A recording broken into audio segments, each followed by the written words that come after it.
May 8th, 2007. I woke up in the middle of the night and had my hand on my breast and felt a lump. I remember thinking, okay, this is not normal, and I did go back to sleep, woke up the next morning and realized, okay, that wasn't a dream. There was a lump and needed to contact my doctor. Making that call that day was one of the scariest calls that I ever had to make. I was able to thankfully get in within a couple days. I went to the doctor and she felt the lump as well, but also said that she didn't think it was cancer. It didn't feel hard enough to be cancer, but wanted to make sure and sent me for screening in a couple more days. So I went and had a mammogram. And as I sat there, I noticed there was lots of ladies coming in and out. I was still waiting. And then they came out and said, okay, we want to do an ultrasound. Now, at this point, I am starting to get a little bit nervous. I had booked the appointment it was Monday morning at 8 o'clock on my way to work because she didn't think it was cancer. I was too young and she didn't think that it felt like cancer. So I just thought, okay, I'm gonna go get this test and be on my way to work. So after the ultrasound, then the doctor came in, and that's when I really started to panic. He decided that he wanted to send me for a biopsy when that was gonna happen within the next couple days. So now, of course, I'm very worried, completely freaking out. I did not go back to work. I went home and I just cried, and that was a very tough day for me. Very shocking and just a really tough day. Fast forward a couple days later, my mom and I went to the biopsy appointment. So for that, they're taking the biopsy, they're doing an ultrasound and looking at it. And I remember the doctor that was doing it said, it really doesn't look like cancer. It doesn't have any of the characteristics. I can't be 100% sure, but if I was a betting man, it's not cancer. I remember thinking, just having some relief, but still unsure. That next weekend was Mother's Day, and I really just remember thinking, I want to enjoy this Mother's Day knowing that I don't have cancer. 10 days later, on May long weekend at 7 o'clock, my doctor phoned me, and on the Monday night, and had said, we need you to come in tomorrow and we want to just discuss your results. Still in my head, I'm thinking, oh, it doesn't matter. They call you no matter what happens, whether it's positive or negative, and they want you to come in. And so I remember asking her at that point, is it cancer? And she was very hesitant, but did eventually tell me that it was cancer. I remember that day so well. There's different memories that I have that I don't remember as much. And then of course there's these days where I can't believe it's 19 years ago. It feels like it was yesterday. And I remember that night going to my parents, and my dad was cutting the grass. My mom was in the backyard. And I just remember having to tell them that it came back, that it was cancer.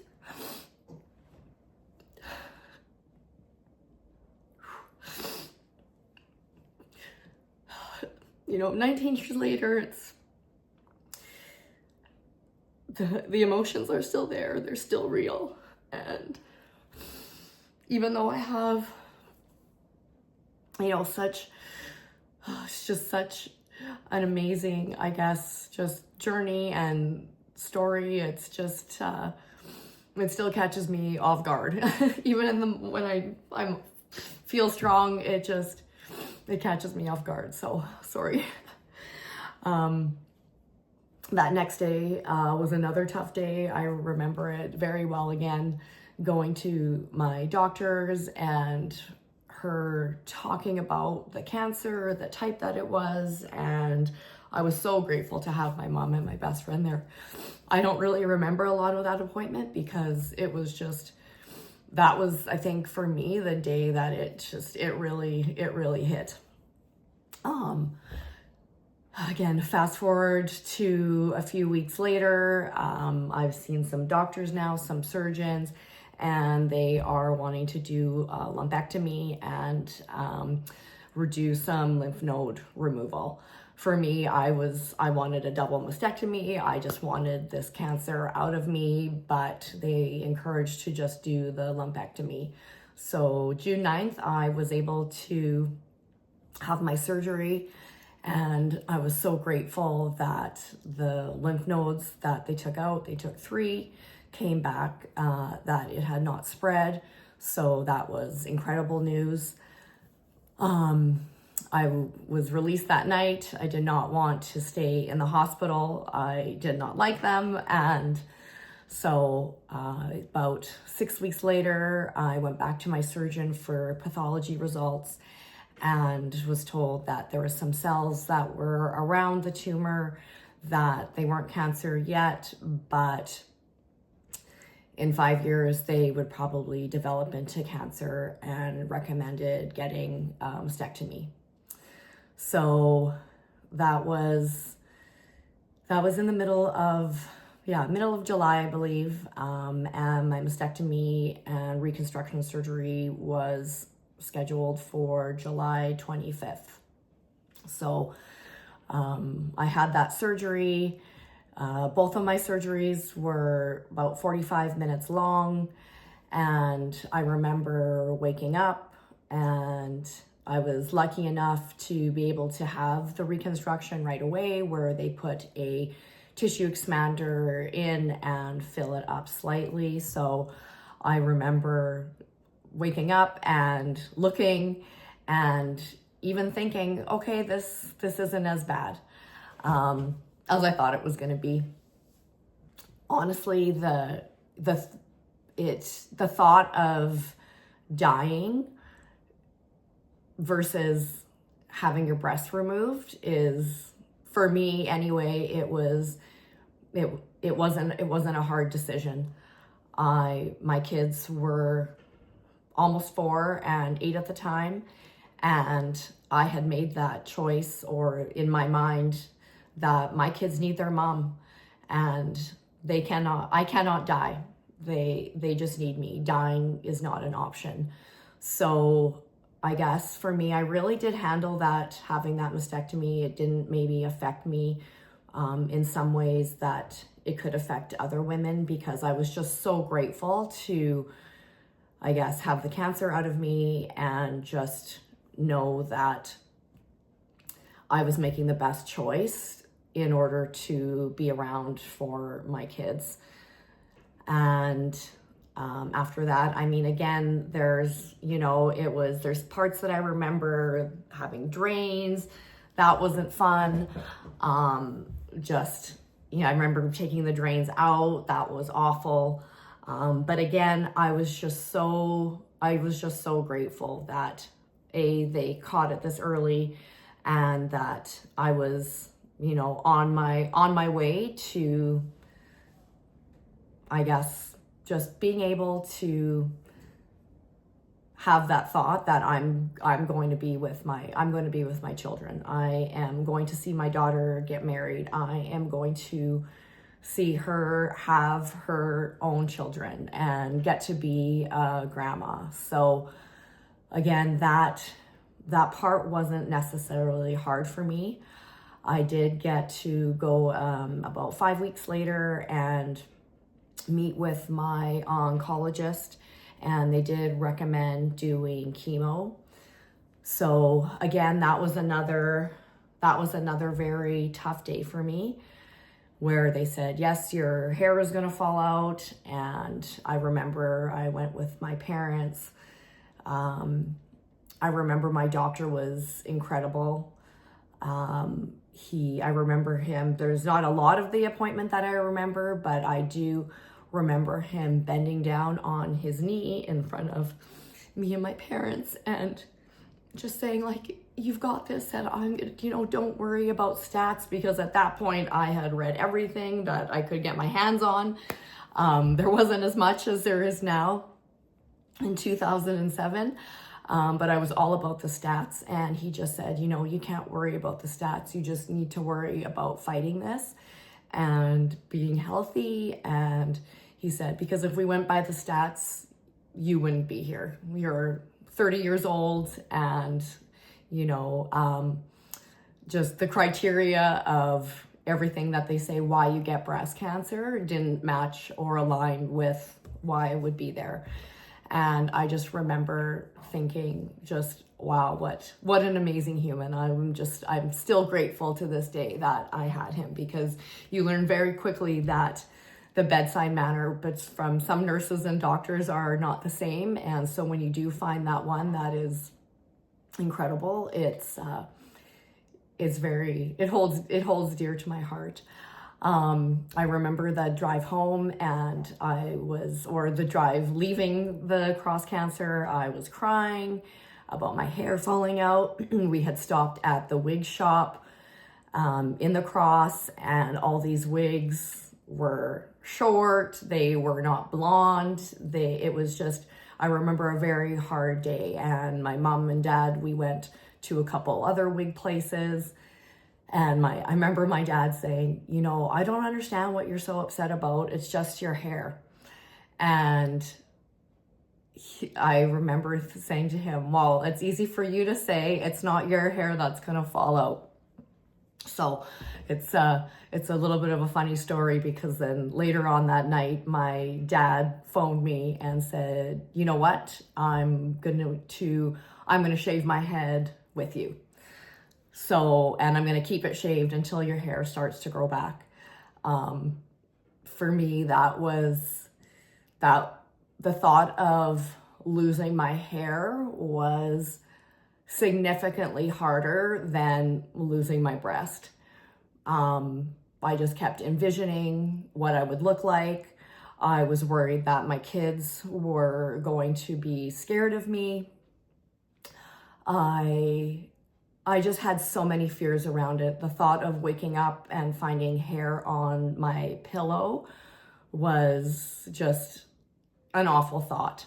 So very quickly, I had made the decision to be able to take control of that, and that I was going to have a head shaving party. So about 3 weeks later, after that, I had my first round of chemo. Again, I felt very brave. Of course I was nervous, but I also, I guess in my head, just thought, okay, this is going to cure me. This is going to make me better. And I went into that room, and it took 8 hours to administer. I was getting 4 different types of chemo. I remember being very hungry and getting my dad to bring me a sandwich. And yeah, it went really well. I felt great for those first 3 weeks. I even did a 5-kilometer run with my friends and a bunch of, I say colleagues from work, but they were ultimately my friends. I had such an incredible support network. I had colleagues that shaved their heads and raised money for me. When I think back to that time, I was so incredibly blessed to have that network of support around me. So I remember then at this point, so my hair hadn't started to fall out yet. And I remember my dad asking me, when are you going to shave your head? my hair's starting to get too long. And I said, just don't worry. I'll let you know. You're going to have to suffer with your long hair. So I do remember the day I remember brushing my hair, or I washed my hair, blow dried it. And I noticed in the brush that there seemed to be a lot of hair in the brush. So I remember I took it out and put it in a sandwich bag. And then the next day I brushed my hair again, and I noticed there was a lot more hair in the brush again. So I phoned all my friends and my parents and said, okay, tomorrow, this is it. We're having the head shaving party. And so everyone came over to my house. For me, this was, it was a scary moment. I was more worried about this, like I said, than having my mastectomy. So I had my daughter there. She was incredible. I had my hair in a ponytail. I had her cut the ponytail off. And then all my friends that were there and my parents, they all came and sort of either cut it or gave me a little bit of a shave. And yeah, it was such an incredible experience for me. I was able to take control of that and not have to worry about my hair being on a pillow. I was very nervous about what I was going to look like. I was worried that especially my son, who was so young, that he was going to be scared of me. And I remember being able to have my head shaved. My mom, after everyone had sort of made their snips, my mom shaved it off. And I remember looking in the mirror, or going to look in the mirror, and of course I was so scared. And I looked in the mirror, and I have to say that there has been no day since then that I felt more beautiful than I ever did in my entire life, as that reflection in that mirror staring back at me. This is, for me, one of the most important stories that I've wanted to share, because I know that it is such a fear of women of losing their hair. So many of us, that's our identity. That is just, it's our safety. So I remember that night, and I looked in the mirror, and the smile on my face was huge. I was absolutely beaming.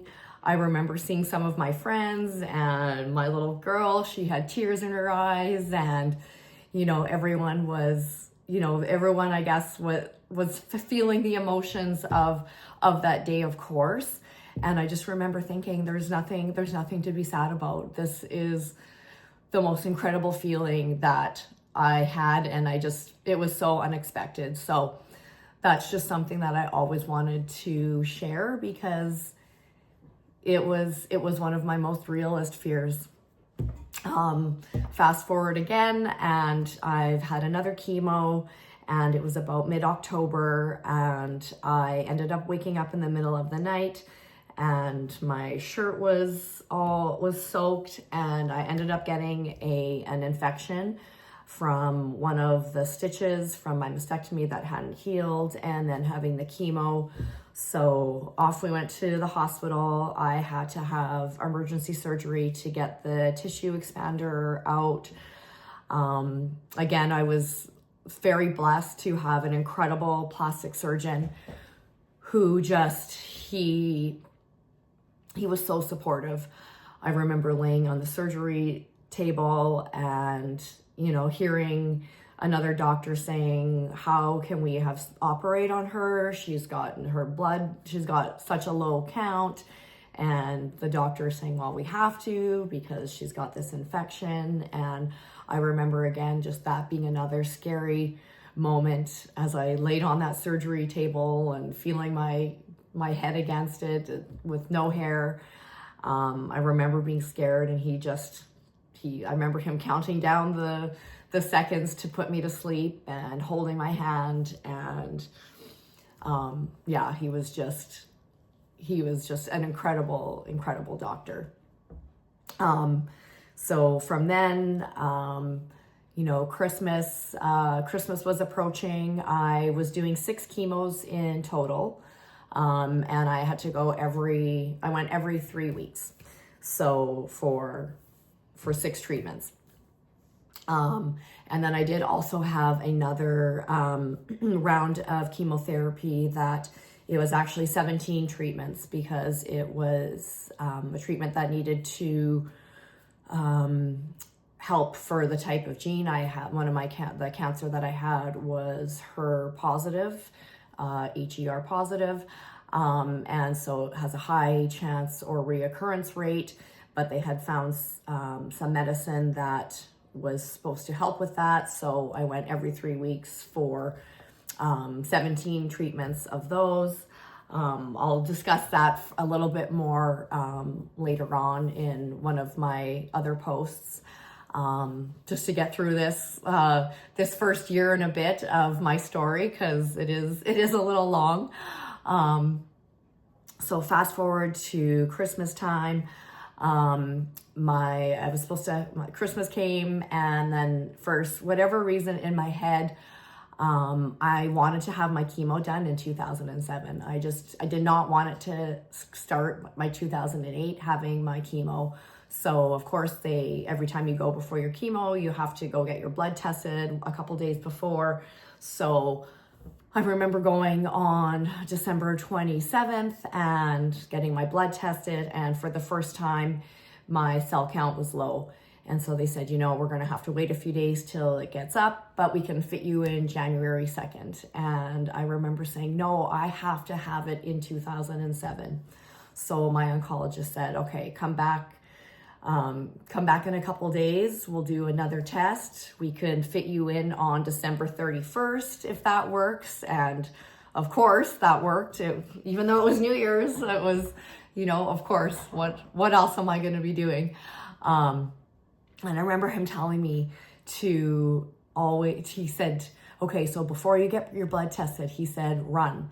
That's gonna help you. So I have such a great memory of my mom and dad. We drove probably close to a few blocks away from the Cross Cancer Center, and my mom dropped my dad and I off on the corner of the road.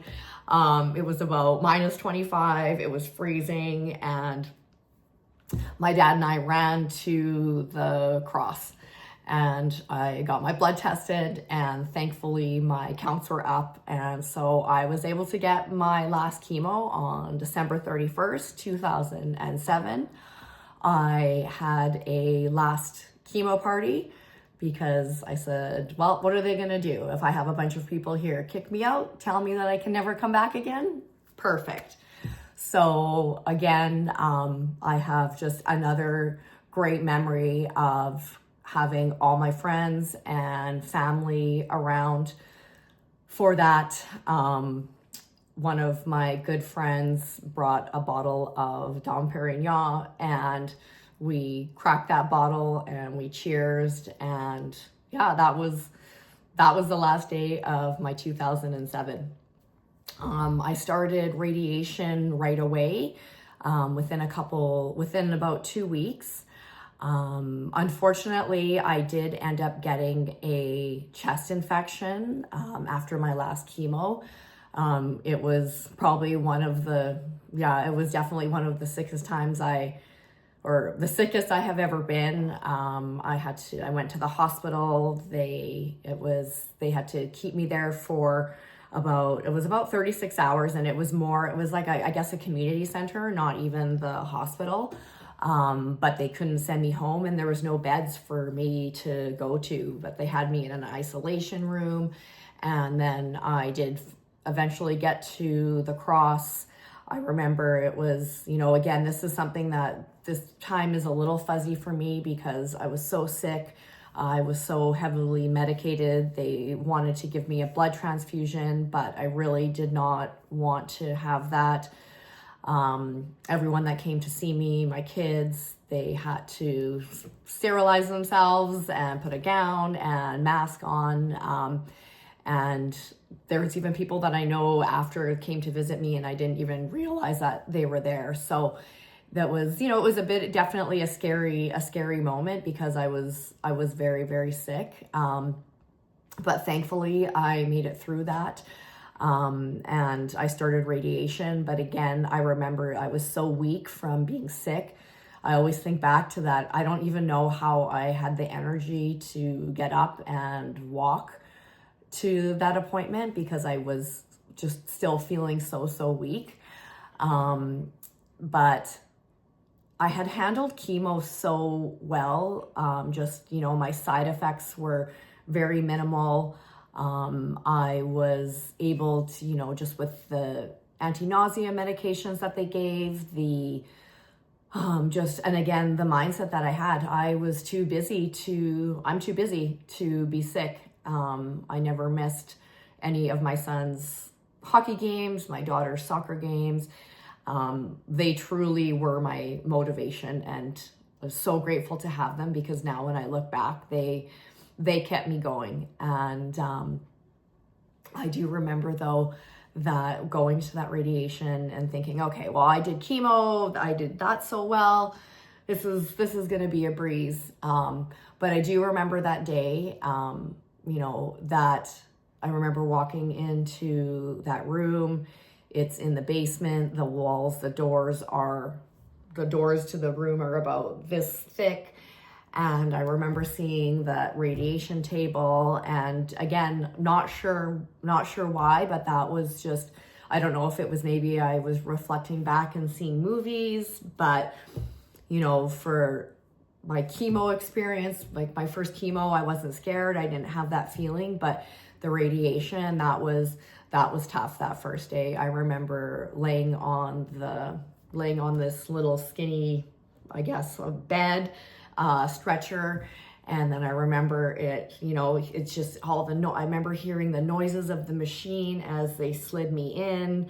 I remember the lights shining down and seeing the markers and rulers on my chest.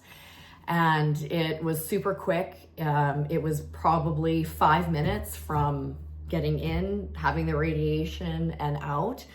But I remember just crying that entire time on that bed when I was getting radiated. And again, I'm not sure what it was, but it was just, that was a hard moment for me. But yeah, then I guess again from there, I was able to, I had 30 rounds of radiation.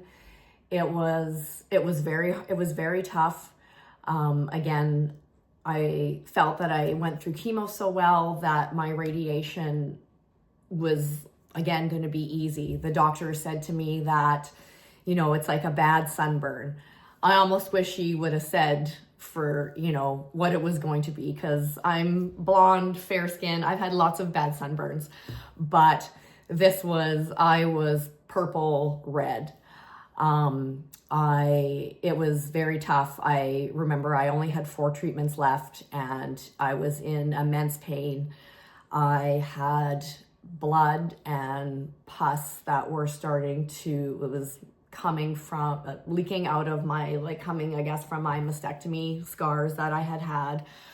And if you don't know, radiation gets worse 10 days after. So I was able to finish those treatments somehow. And those 10 days after were really hard. I had nerve damage. I felt like I was getting stabbed with a knife in my chest. I couldn't wear a t-shirt because I just had so much pain and bleeding. So again, just, that was a tough time for sure. And I look back and think, oh, how did I get through it? But I did. And I remember also thinking it was never gonna, my skin would never go back to the way it was, because it was fluorescent red from where they radiated from here to here.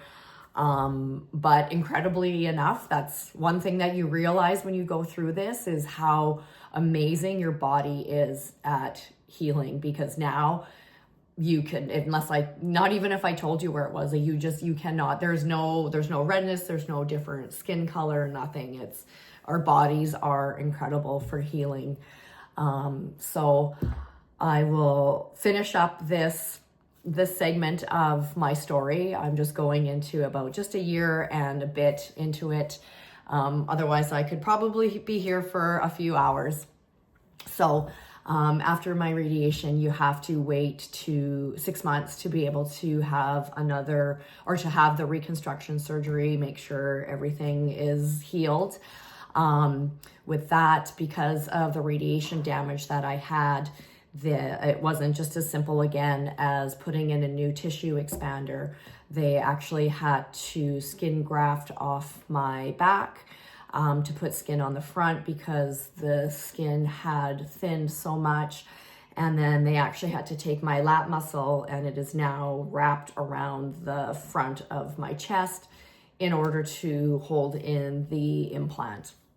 So, that surgery was very intense. I always say it took 45 minutes to get the cancer out of me, and that surgery to put me back together was 8 hours long.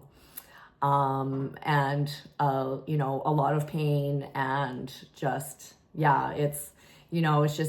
it's just crazy to me when I think about that, of, just getting the cancer out of me was so fast. But, the surgeries that I've had to have, even after that, just the rebuilding, and, just getting back to being as close as to the person that you were before. It took some time, pardon me. I guess for now, at this point, I am going to stop with my story. This is sort of the snapshot into that would have been about just short of a year and a half. And my next video, I will post what happened there, and some of the in-betweens, and up to here. So I hope that if you are going through this right now, I hope that I've inspired you in some sort of way to really realize that you are so strong, and the mindset that you have, if you can have a positive mindset, that will carry you so far.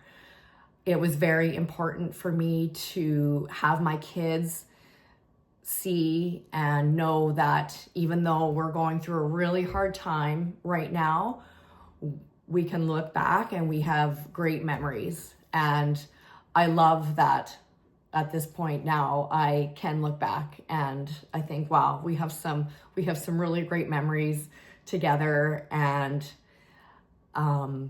it's just, that's probably the biggest thing that I can say, is just your mindset is so important on carrying you, of, not feeling sorry for yourself, not having that pity party. Of course, you're going to have hard days. I'm not going to sugarcoat that. There are hard days. And I guess I'll leave this video with sharing one of the best things that I ever got told. The advice that I got from another lady that had gone through breast cancer was, she said, you can have those hard days, and you let yourself have 2 days of the, sort of the down in the dumps, feeling sorry, just having that pity. Why me? I can't believe this is happening. But she said on day 3, you get back up. You never let it go past day 3, and you shower and you make yourself feel good. And I've been able to carry that advice throughout my life in the last 19 years. And it was, I always say, and I share the story quite a bit, that was one of the best pieces of advice that I ever got. So I will end this video now. And again, I hope that I have inspired you. I hope that I've enticed you to follow me and continue on this journey with me, because I am truly excited to be sharing this. I've been holding back for a long time. I've been so scared to post this, and now I just feel that this is the perfect time, and I really hope that I can inspire you and just really find the strength. And yeah, that is it for today. So thank you again, everyone, for listening and just letting me express this today, because today, that 19 years, lots of reflection. So thank you again, and we will see you soon.